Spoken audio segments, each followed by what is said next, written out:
और वहीं भाजपा का गांव चलो अभियान भी चलने वाला है। बड़ी खबर आपको इस बीच में यह भी बता रहा है, जहां 4 फरवरी से चलेगा भाजपा का गांव चलो अभियान। 4 से 11 फरवरी तक इस अभियान को चलाया जाएगा। 68,000 गांवों में कार्यकर्ता और नेता रात्रि प्रवास करेंगे, यानी कि सीएम से लेकर प्रदेश अध्यक्ष तक गांवों में रात गुजारेंगे। तो 4 फरवरी से लेकर 11 फरवरी तक गांव चलो अभियान भाजपा का चलाया जाएगा। 68,000 गांवों को टारगेट किया गया है, जिसमें मुख्यमंत्री भजनलाल शर्मा से प्रदेश अध्यक्ष सीपी जोशी तक तमाम वो नेता, बड़े नेता बीजेपी के, वो गांवों में रात गुजारेंगे और 68,000 गांवों तक बीजेपी पहुंचने का टारगेट 4 फरवरी से 11 फरवरी तक बना रही है।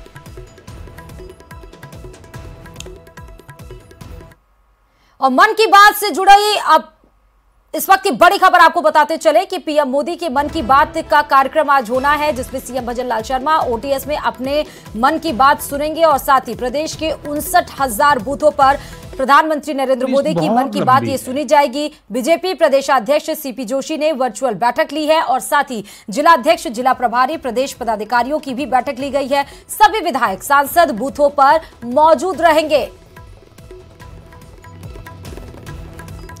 तो प्रदेश के 59,000 बूथों पर मन की बात सुनी जाएगी। महत्वपूर्ण ये मन की बात, जहां पर सीएम भजनलाल शर्मा अपने ओटीएस आवास पर ये मन की बात सुनेंगे और वहीं पर सीपी जोशी और सारे ही जितने भी विधायक हैं, सांसद, वो सब अपने अपने बूथों पर मौजूद रहेंगे मन की बात सुनने के लिए।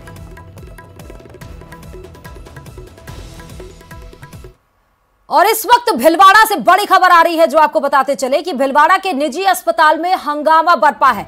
कल युवक का पथरी के ऑपरेशन के दरमियान मौत हो गई। इलाज के बाद युवक की मौत हार्ट अटैक से बताई जा रही है। अस्पताल प्रशासन पर परिवार वालों का यह आरोप है कि अस्पताल प्रशासन लापरवाही कर रहा था और अस्पताल के स्टाफ पर पैसे मांगने का भी आरोप परिवारजनों की तरफ से लगाई गई है। अस्पताल में भारी भीड़ जमा हो गई, परिजनों में भारी आक्रोश देखने को मिला और फिर घटना की सूचना के बाद पुलिस भी वहां पर पहुंची। भिलवाड़ा के हॉस्पिटल की तस्वीरें भी आपको दिख रही होगी। तमाम पुलिस बल वहां पर मौजूद है, तमाम लोग मौजूद हैं और घटना यह है कि परिवार, जो शख्स एडमिट था और ऑपरेशन के दरमियान उसे हार्ट अटैक से उसकी मौत हो गई।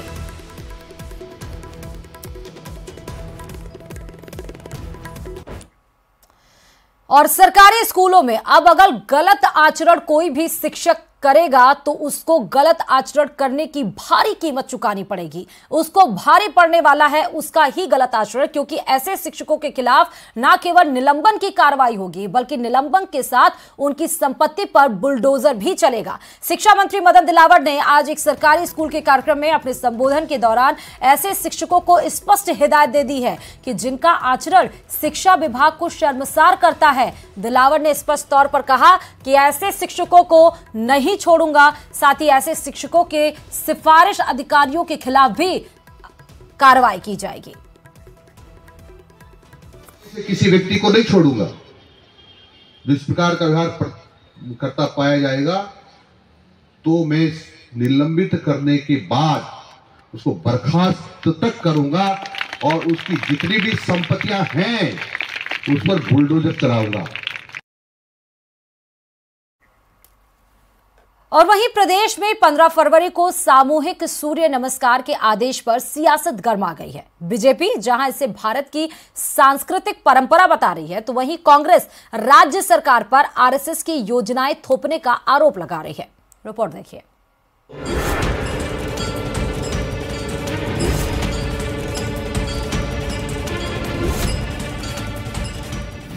सूर्य नमस्कार पर आर पार।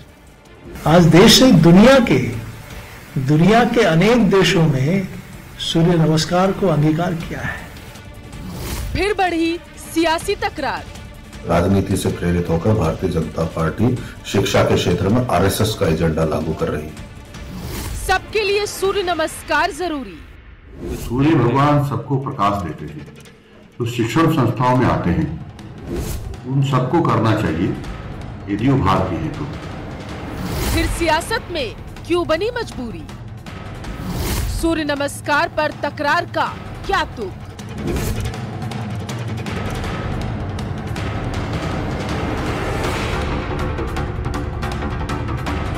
भजनलाल सरकार अपने वादे को अमली जामा पहनाने में जुट गई है। छात्रों को शिक्षित करने के साथ ही संस्कारित करने में भी भिड़ चुकी है। नौनिहालों को देश की समृद्ध परंपरा से जोड़ने की कवायद इसी कोशिश का एक नतीजा है। सूर्य भगवान के बिना हमारा जीना असंभव है। हमको प्रकाशमान करते हैं और मैं कहता हूँ ये भारत की धरती सूर्य भगवान के बिना चल नहीं सकती है। इसलिए हम जिस प्रकार से हम अन्य की पूजा करते, पहाड़ों की, पर्वतों की, नदियों की, पोखर हैं और अन्य की पूजा करते हैं, इसी प्रकार से हम सूर्य भगवान की भी आराधना करेंगे। इससे पहले कि कांग्रेस प्रदेश के शिक्षा मंत्री के बयान पर विरोध की रणनीति बनाती, मदन दिलावर के खिलाफ मुहिम चलाती, दिलावर ने कोटा की रामगंज मंडी में युवाओं को सूर्य नमस्कार किसी और के जरिए नहीं, खुद सूर्य नमस्कार करके युवाओं को दिखाया।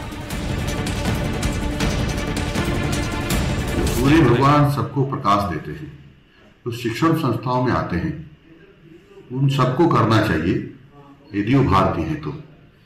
और भारतीय नहीं है तो मना कर देंगे तो कोई दिक्कत नहीं, पता चल जाएगा कौन कौन भारतीय नहीं है।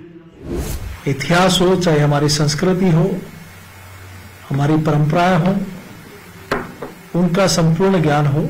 इस नाते ये सब राजस्थान में हमारे विद्यालय में शुरू हुआ है, तो हम सब लोगों का इसका स्वागत करना चाहिए। आज देश से दुनिया के अनेक देशों में सूर्य नमस्कार को अंगीकार किया है। जाहिर है बीजेपी की कोशिश कांग्रेस को रास नहीं आ रही। कांग्रेस कह रही है कि सूबे की नई सरकार अंग्रेजी स्कूलों को बंद करने की बात करती है और स्कूलों को आरएसएस की पाठशाला बनाना चाहती है। योग और सूर्य नमस्कार को कांग्रेस शिक्षा का भगवाकरण बता रही है। राजस्थान में भारतीय जनता पार्टी की सरकार द्वारा बिना शिक्षाविदों की राय के, बिना एक्सपर्ट कमेटी की सिफारिशों के पाठ्यक्रम जोड़े जा रहे हैं, जो केवल और केवल यह दर्शाते हैं कि राजनीति से प्रेरित होकर भारतीय जनता पार्टी शिक्षा के क्षेत्र में आरएसएस का एजेंडा लागू कर रही है। दरअसल 15 फरवरी को राज्य के स्कूलों में प्रार्थना सभा में एक साथ सूर्य नमस्कार कराया जाएगा। इसमें न केवल विद्यार्थी शामिल होंगे बल्कि शिक्षक और अभिभावकों को भी शामिल किया जाएगा। शिक्षा विभाग इस दिन सूर्य नमस्कार का वर्ल्ड रिकॉर्ड बनाने की तैयारी कर रहा है। इसके लिए स्कूलों को निर्देश जारी कर दिया गया। इसमें कहा गया है कि प्रार्थना सभा के दौरान सूर्य नमस्कार का अभ्यास कराया जाए। इसके लिए लड़कियों के अलग अलग अभ्यास की व्यवस्था करने का निर्देश दिया गया। आदेश में कहा गया है कि स्कूलों में कार्यरत शारीरिक शिक्षकों को सूर्य नमस्कार के जानकार दक्ष प्रशिक्षकों से प्रशिक्षण दिलाया जाएगा। बहरहाल सूर्य नमस्कार स्कूलों में नियमित करने को लेकर 15 फरवरी के बाद फैसला लिया जाएगा। तो कुल मिलाकर मकसद भले ही वर्ल्ड रिकॉर्ड बनाकर प्रदेश को गौरव दिलाना हो, लेकिन कांग्रेस इस प्रयास को भला कैसे स्वीकार करती है वो जानती है। विरोध के बयानों से ही कांग्रेस के कार्यकर्ता जूझने की संजीवनी प्राप्त करेंगे, जो लोकसभा चुनावों में आगे काम आएगा। Bureau report, news 18 Rajasthan.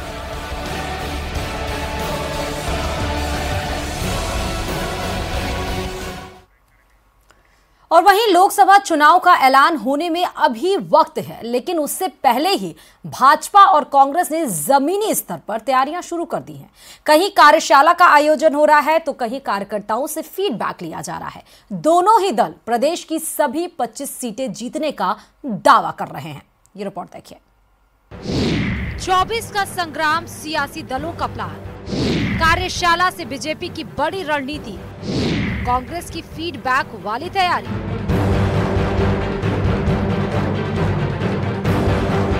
Rajasthan का रण जीतने के बाद बीजेपी लोकसभा चुनाव में कोई कोर कसर नहीं छोड़ना चाहती। लोकसभा चुनाव के लिए प्रदेश की सभी 25 सीटें जीतने के लिए हर स्तर पर कार्यकर्ताओं को तैयार किया जा रहा है और इसी के तहत बीजेपी मुख्यालय में प्रदेश मीडिया और सोशल मीडिया विभाग की कार्यशाला हुई, जिसमें भाजपा प्रदेशाध्यक्ष सीपी जोशी, राष्ट्रीय प्रवक्ता सुधांशु त्रिवेदी, मंत्री कर्नल राज्यवर्धन सिंह राठौड़ समेत मीडिया और सोशल मीडिया के पदाधिकारियों ने भाग लिया।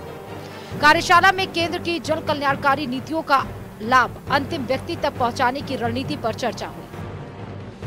राजस्थान सरकार पूरी तरह से राजस्थान वासियों के लिए समर्पित है और पूरी तरह से जनता की जो हित की चाहे नीति हो चाहे नियम हो, उसको पालन करते हुए देश का पैसा, राजस्थान का पैसा जनता तक पहुंचे और वो सक्षम बने आगे बढ़ने के लिए। जो हमारी भारतीय जनता पार्टी की जो सोच है, अंतिम व्यक्ति का उदय हो, अंतिम व्यक्ति आगे बढ़े, ये हम संकल्प से करके रहेंगे। भाजपा ने विधानसभा चुनाव में कांग्रेस खेमे में कई नेताओं को अपने पाले में लाकर नतीजे अपने पक्ष में किए थे। वैसा ही कुछ लोकसभा में देखने को मिल सकता है।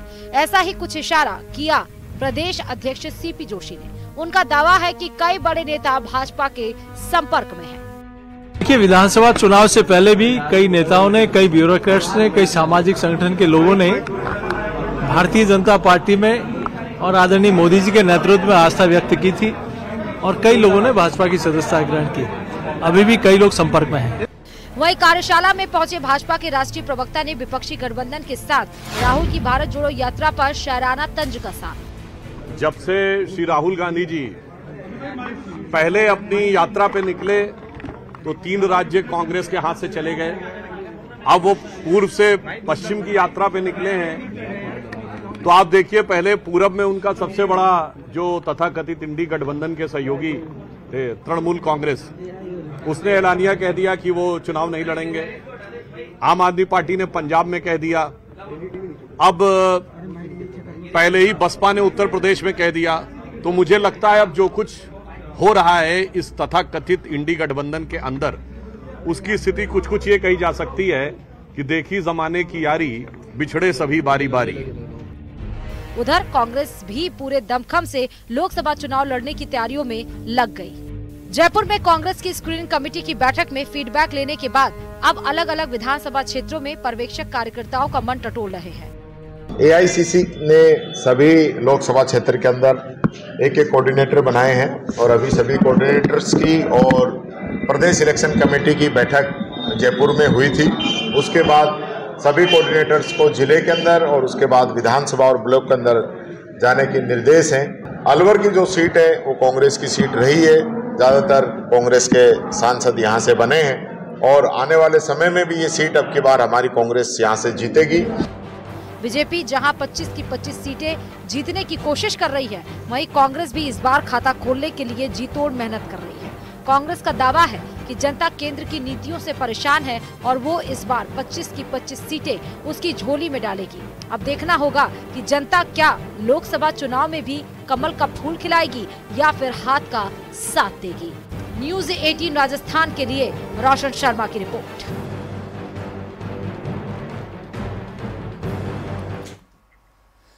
और बीते दिनों आरएलपी के राष्ट्रीय संयोजक और खिवंसर से विधायक हनुमान बेनीवाल को जान का खतरा होने के मामला सामने आया था, जिसके बाद उनकी सुरक्षा भी बढ़ा दी गई थी। हालांकि ये पहली बार नहीं जब बेनीवाल पर खतरा सामने आया हो। अब बेनीवाल ने खुद सामने आकर इस बात पर बात की है, यानी कि बेनीवाल ने कहा कि 25 जनवरी को ही पुलिस के एक आला अधिकारी का उनके पास फोन आया और कहा कि अगले 3-4 दिनों तक वे किसी से नहीं मिले और सतर्क रहें। बेनीवाल ने कहा कि उस पुलिस अधिकारी ने खतरा किससे है इसके बारे में जानकारी साझा नहीं की। वहीं बेनीवाल ने सरकार और पुलिस से यह मांग की है कि इस बात का खुलासा होना चाहिए कि उन्हें किस गैंग या गिरोह से खतरा है। राष्ट्रीय लोकतांत्रिक पार्टी के राष्ट्रीय संयोजक एवं खिवंसर के विधायक हनुमान बेनीवाल को लेकर कल इंटेलिजेंस द्वारा कड़ी सुरक्षा उनके घर पर कर दी गई। जयपुर से नागौर आते वक्त और नागौर में बेनीवाल के घर पर QRT के 8 कमांडो तैनात है। वजह यह सामने आ रही है कि पुलिस इंटेलिजेंस को यह सूचना मिली कि हनुमान बेनीवाल की जान को खतरा है। आज हनुमान बेनीवाल हमारे साथ है, हम उनसे इन सारी बातों को लेकर जानकारी लेते हैं कि किस तरीके का थ्रेट है, पुलिस अधिकारियों ने इनके साथ क्या जानकारियां साझा की है। सर, अचानक ही इस तरह की चीज सामने आई कि बड़ा खतरा है, 8 QRT के कमांडो घर के बाहर तैनात कर दिए, क्या घटनाक्रम रहा? देखिए, परसों मैं जयपुर था और मेरे बर्थडे का कार्यक्रम था। उसमें काफी लोग प्रदेश भर से बधाई देने के लिए आए हुए थे और मेरे पास शाम को 6-7 बजे किसी का टेलीफोन आया, साहब 3-4 दिन तक थोड़ा आप ध्यान रखें। बड़े अधिकारी का, राजस्थान सरकार के पुलिस के बड़े अधिकारी का। और तो मैंने कहा क्या बात है? बोला आप थोड़ा सा बस सावधान रहे, मिलने जुलने वाले लोगों से आप एक बार समझे सारी बात को। तो मैंने कहा कोई बात है तो बताइए मुझे। तो उन्होंने कहा बस आप ध्यान रखें, अपना थोड़ा सा ध्यान रखें, लोग मिलने जुलने का भी ध्यान रखें, लोगों का भी ध्यान रखें, संदिग्ध कोई व्यक्ति हो तो उनका भी ध्यान रखें। तो चूंकि थ्रेट का मामला मेरे लिए पहली बार नहीं है, पिछले 15-20 साल से जो लड़ाई लड़ रहे हैं अपराधियों के खिलाफ, जनहित के मुद्दों को लेकर, माफियाओं के खिलाफ, हमेशा मेरी लड़ाई विधानसभा, लोकसभा, सड़कों पर रही है। और कई बार ऐसी स्थितियां भी, कई बार हमले भी मेरे ऊपर राजस्थान के अंदर हुए हैं, जिनको आप लोगों ने प्रमुखता से उठाया था। मैं जब 8 बजे जयपुर से रवाना हुआ घर से, तो मेरे साथ 3-4 गाड़ी थी, और जैसे ही मैंने नागौर डिस्ट्रिक्ट, जो आपका डीडवाना जिला हो गया नया, जब मैंने वहाँ एंटर किया तो क्वालिटी की गाड़ी थी और थाने की गाड़ी, जो वहाँ का नावा का थाना था, और उसके बाद हर थाने क्षेत्र जहाँ से गुजरा तो गाड़ियाँ थी, क्वालिटी एस्कॉर्ट कर रही थी। मैं जब घर पहुंचा तो पुलिस के आला अधिकारी यहाँ पे थे, उन्होंने कहा कि हमारे पास कोई ऐसी सूचना है जिससे आपकी जान को खतरा है और आपको 3-4 दिन लोगों से मिलना नहीं। मैंने कहा तो संभव नहीं हो सकता कि मैं लोगों से मिलूं नहीं, मिलना जुलना जारी रहेगा, हम इन चीज़ों की परवाह नहीं। कि मेरे पास कोई धमकी वगैरह नहीं आई।